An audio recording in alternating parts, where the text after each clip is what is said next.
Dustin the Diamond Poirier goes out like an absolute legend at UFC 318, a card that started off hard and fast and ended with absolute heartbreak. Let's get into it in this video right now. Take a little look at the meme cap recap, run everything down in quick and successive fashion. First, we get into this, the moment of the entire card. Two brothers in arms embrace, two warriors embrace following an absolutely brutal trilogy of matchups. We move on to the beginning of the card. Carly Judice got a KO in her hometown, in the home state, Louisiana. We had a couple of these, but ultimately Dustin Poirier did not pull off the completion of this Louisiana hometown team getting the job done. But Carly Judice, credit to her. I'm not the biggest fan of women's MMA, but she showed out and showed up in this one. I'm very excited to see what she does next.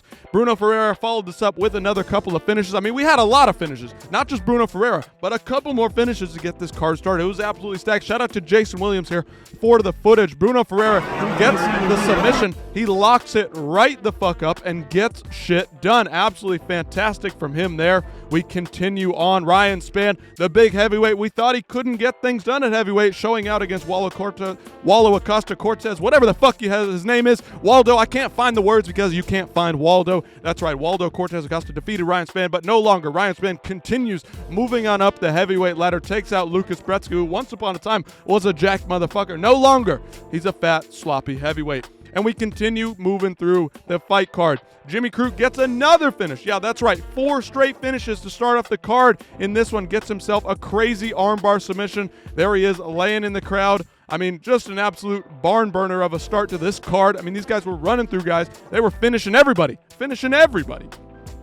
There he is, gets the submission there. And we continue. The Versace model himself, Islam Dulatov. This guy's here to stay. Adam Fugit might be one of the slowest fighters you've ever seen, but you know what? The Pacific Northwest has nothing on fucking Dusseldorf, Germany. I look good, guys. What do you think? So I think I can do that. Show out, show up, not just in the fashion industry, but in the fight game as well. Shout out to Islam Dulatov getting another finish, continuing the streak. And then Ateba Gautier. Valentin had nothing for this motherfucker. The Cameroonian, the 50-year-old man. Yeah, that's right. This guy says he's 23. We know how old you are, brother. Nobody fights like that when they're 23. An absolute killer in there. Got that shit done quick and easy, quick and fast by Ateba Gautier. Continued the streak of finishes. And then we get into the Francisco Prado Nikolai Veretnikov fight. This one was a pretty damn good fight. Everybody was saying, you know what, this card stinks now that we're getting just decisions.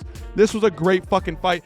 Arguable robbery decision here goes to Veretnikov. Prado, the younger, stronger, faster man, did a lot more damage in my opinion, but Veretnikov just stood strong, stood 10 toes down, held down the fort, and was able to piece up Prado in moments, and he gets the decision. Robbery, I don't know. You could definitely lean that way. And then Vettori versus Allen.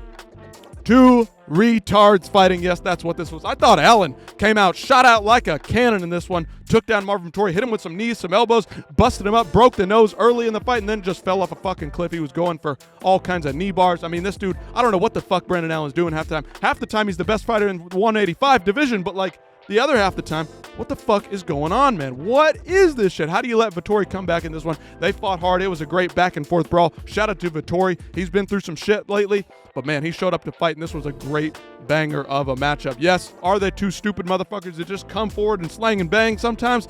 That's right, but guess what? That's what this card was, and that's what will define this card, because we got a couple stinkers coming through the pipeline. But first, Vinicius Oliveira. If you don't know, now you know. Vinicius Oliveira is a fucking murderous rampage. I mean, this guy went forward, hands down to the floor. He's basically touching the ground before he threw strikes, loading up all the way from the ground. No defensive against Kyler Phillips. Kyler Phillips started off hard in this one, started out fast in this one, started off with a little bit of power, but then ultimately that tapered off. His cardio tapered off. We saw what he showed up with in the Rob Font fight, and that one was not all too impressive. Vinicius Oliveira basically walks right through Kyler Phillips after some early adversity. I mean, this guy was just corking left hands and right hands after every single combination that Kyler Phillips tried to throw, tried to land, didn't land much. Couple spinning shits in there, but not much would land on Vinicius Oliveira. He took that shit and walked for it. I mean, this was the definition of a fucking slanger, banger, knockdown, drag out for Vinicius Oliveira. Meanwhile, Kyler Phillips just running and gunning out there. And then Michael Johnson.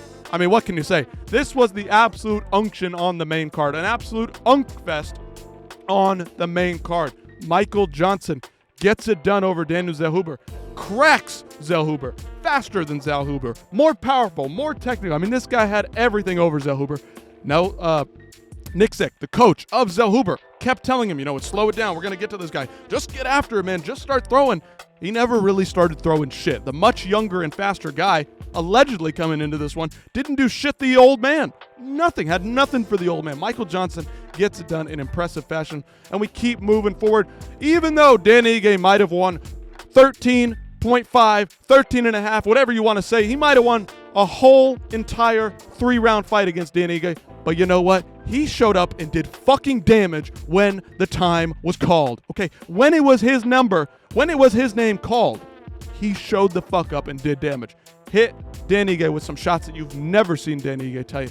And he went forward, blitzed through Dan Ige for about 10 seconds of the entire fight, and then ended up winning the fucking shit because he did the damage. He walked forward and did shit. Finally, these guys put on an absolute stinker. Dan Ige was picking him apart for about 15 whole minutes. But guess what? Patricio Pitbull landed like 10 shots and basically won the fight based on damage. He did 1 second of fucking damage in each round and then escaped with the win. I say, you know what? More power to him, because out of these two guys, both stinking it up, a fucking Bellator fight right here. And guess what? Patricio Pitbull gets it done. Finally, this guy gets some kind of emphatic win. But you can't finish Dan Ige. He's unfinishable. And we keep it moving. D-Rod, Kevin Holland, rematch in Satan's backyard. Hell to the fucking yeah. This was a banger matchup. How the hell does D-Rod, who barely beat Alex Morono and then knocked out a 49-year-old Ponzinibbio, get this shit done? How the fuck does he beat Kevin Holland? Kevin Holland has been on an absolute goddamn tear as of the last couple months. Fought 4 times in 2025 already. We're halfway through the year. And he comes out here, bat out of hell, D-Rod, floors Kevin Holland multiple times. I mean, what is going on here? How does this happen? Insanity from D-Rod. What a fight. Kevin Holland crapped him back in a couple of moments, but D-Rod ultimately just outmuscled Kevin Holland on the ground. Somehow, some way, the white belt outmuscles the black belt. I mean, I don't know what to say anymore. How do you even judge fights? How do you even bet on fights anymore? It's all over. It's all for naught. How can you predict MMA anymore? How can you bet on this stuff? I'm fumbling and bumbling over my words because this is just absolute insanity. I'm absolutely livid because the unction continues. Of course, these two guys are the same age. Paulo Costa, Roman Kopylov, somehow they're the same age, but Paulo Costa pulls back the old red wine from the cellar and drinks it and goes on a fucking mission. He goes out there and he outboxes the kickboxer. He outmaneuvers the kickboxer, the slick, younger prospect, Roman Kopylov. Yeah, that's right. Paulo Costa gets it done with absolutely vicious body shots, floors Kopylov multiple times with straight shots straight down the pipe. I mean, my goodness. Is Paulo Costa back? We're just going to have to wait and see. I mean, we've been waiting for this guy for a long time. Has it been injuries this whole time? I mean, I have no idea what's going on here.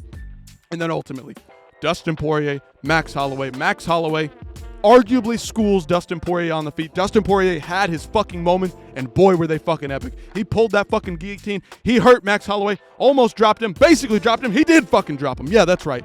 That's right. He dropped Max Holloway. He's the second guy, third guy, whatever. Second guy. Come on. Ilyich Poirier might have knocked him out, but Dustin Poirier put him down as well. Dustin Poirier may just still be on that level. We don't know, but Max Holloway just too fast, too clean, too smooth for the lightweights. I mean, he schooled Justin Gaethje at 300, and ultimately, he might have just schooled Dustin Poirier into his last hoorah, right? This was Dustin's last hoorah. He had his fucking moments. We thought this was going to be over in the first round. Drops Dustin badly twice in the first round.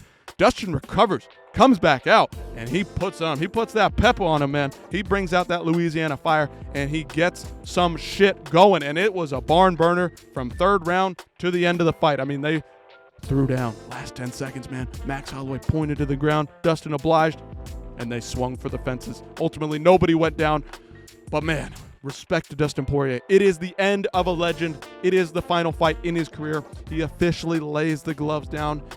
You know what? We call it a good night and good rest to Dustin Poirier. Legend of the game. Goes out like no other man could go out. Points to the ground. Throws down. My goodness. He wasn't going out easy. It was looking rough early on, but he was not going to go down slowly. He was not going to die quickly. He went out like a fucking firecracker. The fucking legend, Dustin Poirier. Shout out Dustin Poirier. UFC 318 is over. It's in the books. Dustin Poirier is retired. But guess what? You guys have a great night because this was an all-action card. Great card. boring ass main card, but Dustin Poirier and Max Holloway sealed the deal, made this fight card worth paying that money, and I'm super stoked. I won't be going to bed for the next 48 hours. You guys have a good one, and I'll see you next time.